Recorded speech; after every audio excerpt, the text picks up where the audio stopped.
நிகழ்ச்சியில் சிறப்பு விருந்தினர் நடிகரும் இயக்குனருமான ரா பார்த்திபன் அவர்கள். இவர் இந்த பகுதியில் பொதுமக்களுக்கு பயனளிக்கக்கூடிய பல சுவாரஸ்யமான கருத்துக்களை சத்குரு ஜக்கி வாசுதேவுடன் உரையாடியுள்ளார்.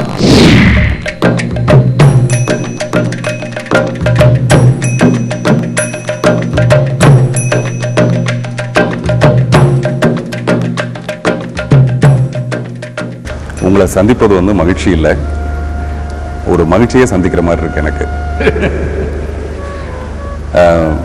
பொதுவாக கேள்வி அறியாமையா அல்லது அறிவின் அரிப்பா? கேள்வின்றது அறியாமை, இன்னோசன்ஸில் நான் கேட்குறேன்னா அல்லது எங்கிட்ட இருக்கிற அறிவை நான் எப்படியாவது கேள்வியாக்கி கேட்குறேன்னா? பொதுவாக கேள்விங்கிறது இந்த மாதிரியான விஷயம். ஒரு கேள்வியோட நோக்கம் என்னன்னா புரிஞ்சுக்கிறதுக்கு ஒரு கருவி கேள்வி. அந்த ஒரு நோக்கம் விட்டுட்டு வேற எந்த நோக்கத்துல கேள்வி கேட்டாலும் இல்ல புரிய வைக்கிறதுக்கு கூட கேள்வி கேட்கலாம், இல்ல புரிஞ்சுக்கிறதுக்கு இல்ல புரிய வைக்கிறதுக்கு கேள்வி கேட்கலாம். வேற எந்த நோக்கத்துல கேள்வி கேட்டாலும் அதெல்லாம் ஏமாற்றம் தான். இல்ல உங்க ஏமாத்தணும்னு கேள்வி கேட்கலாம், இல்ல உங்க முட்டாள் பண்ணணும்னு கேள்வி கேட்கலாம். இதெல்லாம் கேள்வி இல்லை, அது கேள்வின்னு சொல்ல முடியாது, சும்மா ஏமாற்றம் தான். இப்போ உலகம் உருண்டைன்னு நீங்க சொன்னீங்கன்னா அதை நான் ரொம்ப சீக்கிரமா அக்செப்ட் பண்ணிக்கிறேன். ஏன்னா உலகம் உருண்டைன்னு எனக்குள்ள தெரியுது. இதுவே உலகம் செவ்வகம் எப்படி தெரியுது உங்களுக்கு?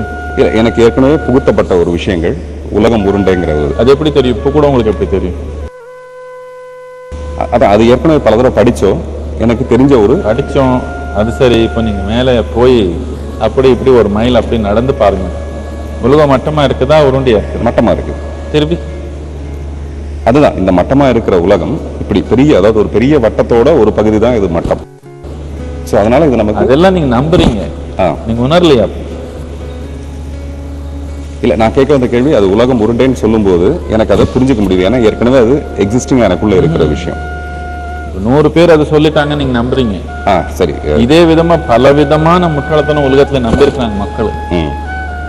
நிறைய பேர் உருண்டைன்னு முதல்ல சொன்னாங்க, அவரெல்லாம் சாகடிச்சாங்க முதல்ல எல்லாமே. எதுக்குன்னா நீ ப்ரூவ் பண்ண முடியல. இப்போ நாம ஒரு பெரிய ஒரு டவர் கட்டணும், ஒரு 1000 அடி 2000 அடி ஒரு டவர் கட்டிட்டு ஏறணும். ஏறி பார்த்தா நமக்கு கொஞ்சம் உலகம் இப்படி இருக்கிற மாதிரி மட்டமா இல்லை, கொஞ்சம் இப்படியே போற மாதிரி தெரியுது நமக்கு. ஆனா அது நமக்கு பத்தல. நாம் ஏதோ விமானமோ ஏதோ உருவாக்க மேல பறந்துட்டோம். மேல போய் பார்த்தா இப்போ நல்லா புரிஞ்சிருச்சு. சந்திரலோகத்துக்கு போய் நின்று பார்த்துட்டோம், நல்லாவே புரிஞ்சிருச்சு நமக்கு. இப்போ இதே விதமா நாம பிரதி ஒரு விஷயம், உங்க உடல் சம்பந்தப்பட்ட விஷயம் ஆனாலும் சரி, மனம் ஆனாலும் சரி, உணர்ச்சி ஆனாலும் சரி, உயிர் சக்தி ஆனாலும் சரி, எப்போ இதை தாண்டி நிக்கிறீங்களோ அப்போதான் உங்களுக்கு புரியும். அது வரைக்கும் நீங்க பல விதமான முடிவு எடுக்கலாம், அது முடிவா தான் இருக்கும், அது தீர்வா இருக்காது. இப்போ நீங்க நான் ஒரு கேள்வி கேட்கும்போது நீங்க பதில சொல்லும்போது நான் சரின்னு தலையாட்டிக்கிறேன் அப்படின்னா அந்த பதில் எனக்குள்ள இருக்கிறதா? நீங்க சொன்னதுனால அது இன்னும் கொஞ்சம் தெளிவடைஞ்சுதா? சில விஷயங்கள் அது உண்மை இருக்கலாம். அதுதான், அதுக்கு தான் இந்த உலகம் உருண்டைங்கிற விஷயத்த நான் அதுக்கு தான் சொன்னேன். அது ஏற்கனவே ஏதோ ஒரு 100 பேராலேயோ ஏதோ ஒரு வகையில் எனக்கு புகுத்தப்பட்டதுனால நான் சொல்றது என்னன்னா, கோடி பேர் சொன்னாலும் உண்மை இல்லாம இருக்கலாம். உண்மை உணரணும்னா அதுக்கு சரியான கிரகிக்கிற ஒரு சூழ்நிலை நாம் உருவாக்கிக்கணும் நமக்குள்ள கிரகிக்கிறதுக்கு. இப்போ இந்த பூமி உருண்டையா இருக்குதுன்னு கிரகிக்கிறதுக்கு இங்க எவ்வளவு நடந்து பார்த்தாலும் புரியல. யாரோ ஒருத்தர் கணக்கு போட்டு பார்த்து இந்த மேத்தமேட்டிக்கல் கால்குலேஷன்ஸ் பண்ணி அவரு இது கோலமா தான் இருக்குது, உருண்டையா இருக்குதுன்னு ஒரு உணர்ந்தாங்க, புரிஞ்சாங்க. நான் உணரல. ஆனா மனிதன் பறக்க ஆரம்பிச்சப்போதான் இது உணர்தான். அது வரைக்கும் உணர்றதுக்கு வாய்ப்பே இல்லை. நீங்க நிறைய போதனைகள் பண்றீங்க. நான் போதனை இல்லை, அதாவது இப்ப நீங்க சொல்ற மாதிரி அடுத்த கட்டத்திலிருந்து அடுத்த மட்டத்திலிருந்து எங்களை மாதிரி ஆட்களுக்கு நீங்க நிறைய விஷயங்கள் சொல்றீங்க, நாங்க தெரிஞ்சுக்கிறோம். நீங்க கத்துக்கிறது முடிஞ்சு போச்சா? இன்னும் கத்துக்கிட்டு இருக்கீங்களா, இல்ல நீங்க கத்துக்கிற விஷயங்கள் முடிஞ்சு போச்சா? நீங்க ஒரு பெரிய பில்டிங் குள்ள போனீங்க, 1 கோடி ரூம் இருக்குதுன்னு வச்சுக்கோங்க. பெரிய பெரிய கார்பரேஷன் எல்லாம் போனீங்கன்னா இது இப்படிதான் நடக்குது.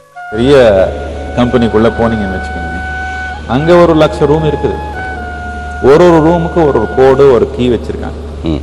அந்த ரூமுக்கு இன்சார்ஜா இருக்கவங்க கிட்ட அந்த கீ இருக்கும். ஆனா யாரோ ஒருத்தர் இருக்கிறாங்க, செக்யூரிட்டியோ யாரோ இன்னொருத்தருங்க, அவருக்கு ஒரு மாஸ்டர் கீ இருக்கு. மாஸ்டர் கீ கிடைச்சிருச்சு என்ன, இப்போ அவர் எங்க வேணாலும் போக முடியும். அப்படின்னா அவர் எல்லாரும் பார்த்தாங்களா? இல்ல, பார்க்க முடியும் விரும்பினா அவரு. மித்தவங்க விரும்பினாலும் இன்னொரு ரூம் பார்க்க முடியாது. என்னத்துக்குன்னா அவர் கையில சாவியே இல்லை. இப்போ என்னுடைய நிலை அப்படிதான், சாவி இருக்குது, எல்லா ரூமும் பார்த்துட்டேனா இல்லை, பார்க்கணும்னா வாய்ப்பு இருக்கு. நேரம் இருந்தா விருப்பம் இருந்தா எல்லா ரூமும் பார்த்துடலாம். நிறைய உங்களுடைய கேள்வி பதிலில் நான் பார்த்தேன். ஒருத்தர் வந்து கேட்குறாரு, என்னுடைய குழந்தைக்கு நான் வந்து எப்படி வாழ்க்கையை கற்றுக் கொடுக்கறது அப்படின்னு கேட்கும்போது நீங்கள் சொல்கிறீங்க, நீ சந்தோஷமா இருக்கியா இல்லை உன்னுடைய குழந்தை சந்தோஷமா இருக்கா? குழந்தை தான் சந்தோஷமா இருக்கு. சந்தோஷமா இருக்கவங்களுக்கு நீ எப்படி எதை கற்றுக் கொடுக்க, நீ அங்கே ஏதாவது கற்றுக்க முடியுமா பாருன்னு. இதை வந்து நான் நிறைய மேடையில் இதே உதாரணத்தை சொல்லியிருக்கேன். இது வந்து எனக்கு தெரிஞ்ச ஒரு நல்ல புத்திசாலித்தனமான ஒரு பதில், கேட்ட மாத்திரத்தில் அப்ரிஷியேட் பண்ணக்கூடிய ஒரு பதில். பட் ப்ராக்டிக்கலாக வரும்போது அந்த குழந்தைக்கு நம்ம கற்றுக் கொடுக்க வேண்டிய விஷயங்கள் நிறைய இருக்கு இல்லையா? பிழைப்பு மட்டும் தான் நீங்க சொல்லிக் கொடுக்க முடியும். சமூகத்துல எப்படி பிழைப்பு பண்ணிக்கிறது, 4 காசு சம்பாதிக்கிறது, எப்படி சாப்பாடு சம்பாதிக்கிறது, இவ்வளவுதான் நீங்க சொல்லிக் கொடுக்க முடியும். வாழ்க்கை அடிப்படை நீங்க என்ன சொல்லிக் கொடுக்க முடியும்?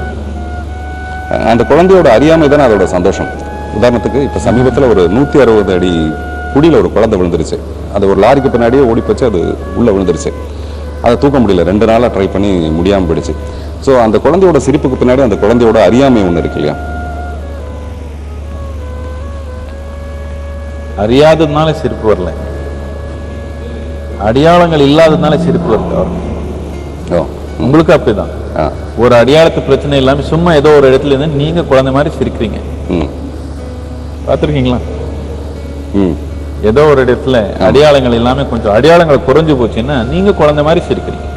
இப்ப எல்லாருமே என்னத்துக்கு இந்த ஆல்கஹால் எல்லாம் பின்னாடி போறாங்க, அடையாளங்களை சிக்கி கல்லு மாதிரி ஆயிருக்கிறாங்க. அது ஏதோ அந்த ஒரு ரசாயனம் உள்ள போட்டா அவர் கொஞ்சம் அடையாளங்கள் குறைஞ்சு போச்சு. பாத்ரூம்லயும் பாடாத ஆளு ரோட்லயே பாடி ஆடி போறாரு. அதனாலதான் அவ்வளோ அடிக்ஷன். இப்போ நான் சொல்றது என்னன்னா, எந்த ஒரு குடி இல்லாமே இங்க உட்கார்ந்து அடையாளங்கள் இல்லாம ஒரு குழந்தை மாதிரி இருக்க முடியும் நீங்க இப்ப கூட. அப்ப சும்மாவே சிரிப்பு வருது. இது அறியாததுனால சிரிப்பு வரல, அடையாளங்கள் இல்லாததுனால சிரிப்பு ஆனந்தம் தானாவே நடக்குது. இந்த சராசரி மனிதர்கள் வந்து அடிப்படை வாழ்க்கைக்காகவே காலையிலேருந்து ராத்திரி வரைக்கும் உழைச்சாலும் அவங்களுக்கு நேரம் பத்தாத ஒரு நிலை ஒன்று இருக்கு. நம்ம சொல்றது வந்து மிக சராசரியான வாழ்க்கையில் இருக்கவங்களுக்கு. அவங்களுக்கு வந்து இதெல்லாம் ஒதுக்கிட்டு தியானம்னோ இந்த மாதிரியான யோகாவோ இதை பண்றதுக்கான அடிப்படையில நேரமே அவங்களுக்கு இல்லாம இருக்கு. அவங்க எப்படி இதை அடையிறது?